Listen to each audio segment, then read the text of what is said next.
Hello, it's Crescentia. I am just going to do a quick overview of the residency program for the master's degree. So if you just watch along, or you can skip through a few parts, then at least you'll know a little bit about our master's program and how it pertains to the residency.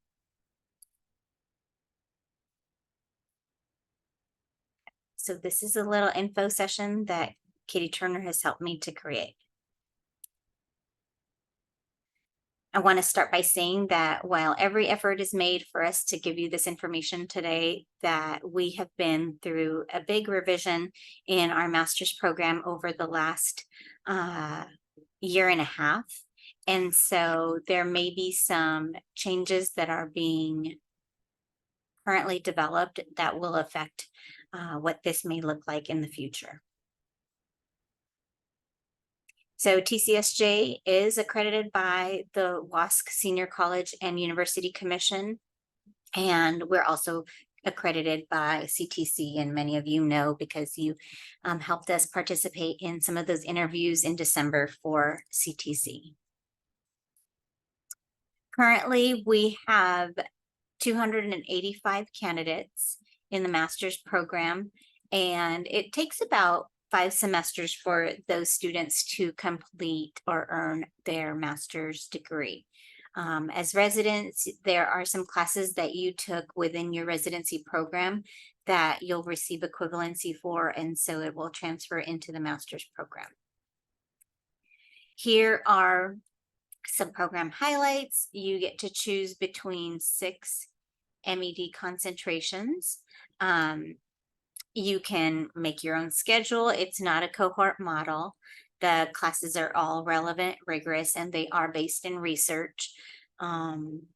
You have the opportunity throughout each of those set of courses to become knowledgeable about your own field, about your own section of research. And in that aspect, you become a leader of your own research and at your school site or wherever you're working.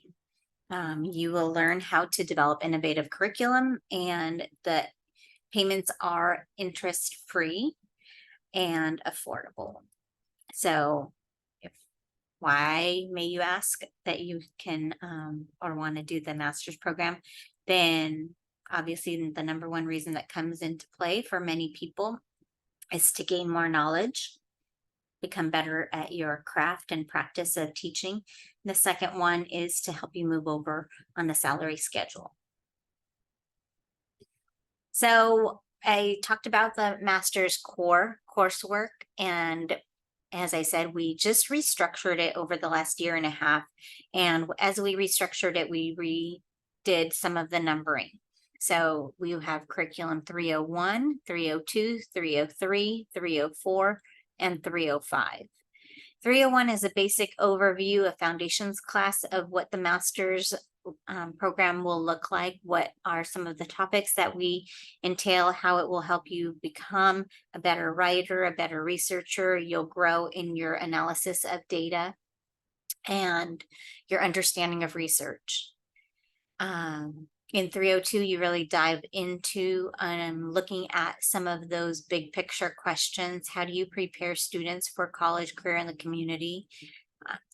I believe you get equivalency for this class as part of some of the work that you've done within the residency program. 303 is also designing and developing innovative curriculum. And so this you definitely have done in the residency program, so you will receive equivalency for this as well. It's basically understanding how to create a project-based lesson or unit, and within that, creating authentic assessments in order to measure your students' understanding and knowledge. Excuse me. 304 is a combined class of 2 classes that we've had previously, which is the teacher action research and research methods. So this is where we have been thinking creatively on how to incorporate the work that you've done for your teacher action research through the residency program into the masters. And so for this particular class, you won't necessarily have to take this. I just want to show you that this is part of our master's core. And you'll take a substitute of that class, which will be a little bit more in the STEM focus, but that because you've already done the research method with the teacher action research, then you won't necessarily incorporate that part into it. The last class is the literature review. So writing your literature review, and this is part of the master's project.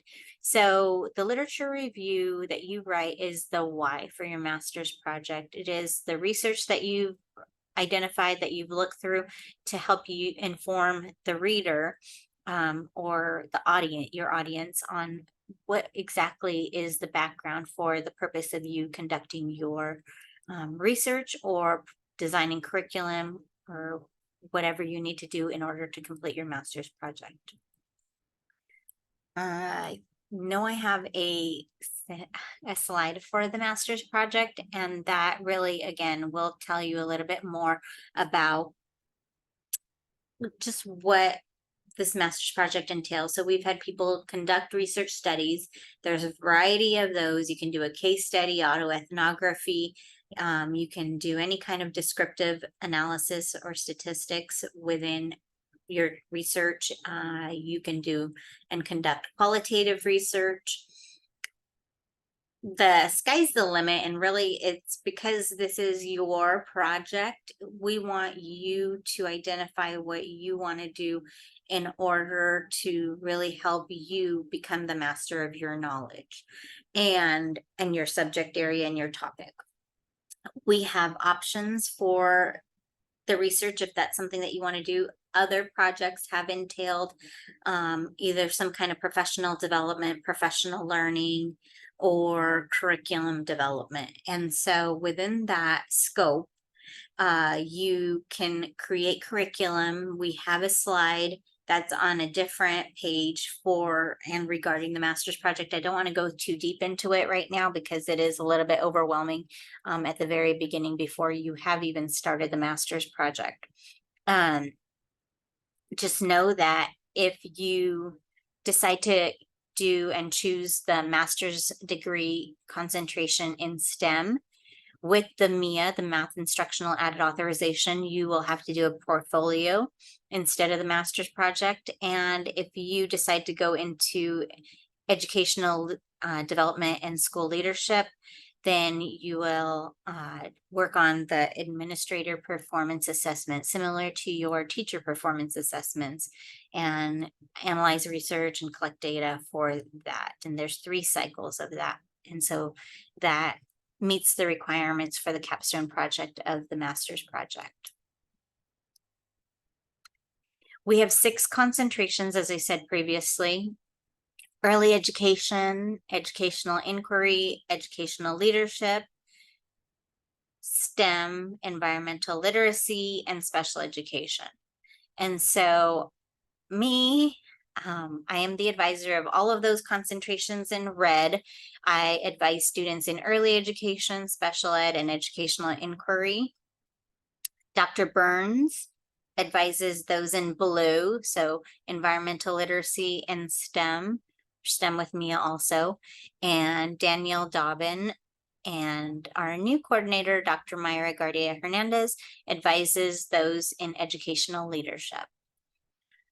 I'm not going to read you the summaries because you can see it right here. You can pause the video and read it in more depth. These are the formats that are available for each of the concentrations. So early education, special ed, and educational inquiry and environmental literacy can all be done 100% online. Some of those also can be done in a hybrid version, and STEM and educational leadership are only completed in a hybrid version. So this is the big question: how many units transfer from residency? So for early ed, special ed, STEM, and environmental literacy, 11 units transfer. For educational inquiry, 12 units transfer. And for educational leadership, 9 units transfer. It's important for me to note that for educational leadership, if you're interested in going and becoming an administrator, you'll need to have a certain number of years complete as a teacher. And you'll also have you'll have to have a clear credential before you even start that coursework. So those are just some things that you need to know before you go into that, if that is something that you choose to do in the future. Here's the approximate cost, and I want you to know that approximately these costs are taken at I think the amount that you'll have to pay based on your the units that transfer.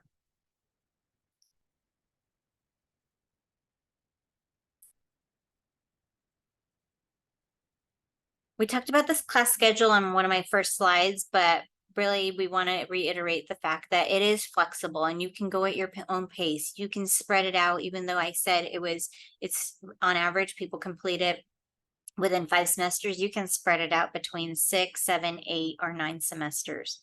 You work with an advisor, so either Dr. Burns, Danielle Daubin, or Dr. mgardeahernandez, or myself, to create the schedule that you want that meets your needs. So we understand that you will be starting your first year as a teacher next year, and our schedule is designed to meet the needs of educators. So we have accelerated formats of courses along the summer when teachers are typically out, and evening classes during the school year. On our website, Teachers College of San Joaquin, Teachers College SJ.edu, you can go into the application portal, the tuition sides or resources for students, and go into application, or you can just go to this link that's apply.teacherscollegesj.edu. For you as a resident, there is no application fee. We do not need your official transcripts. We just need 2 letters, 2 recommendations, and just 2 recommenders. So you just give us the email address, and what we do is we send them the form for them to fill out, and you need to complete your letter of introduction for why you want to be in our master's program. There are some prompts that you need to address, so please make sure that you look at that carefully and address those in your letter. There are no questions, but if you do have any, there's no time for me to answer any questions because I'm doing this as a recording. If you do have any, please reach out to myself, Dr. Burns, Karen, Dr. Campese, or anyone upstairs here in the Graduate Studies program. We can answer any questions that you may have. And that's it. So again, if you have any questions, please reach out to us. I'm going to stop share, and thank you so much.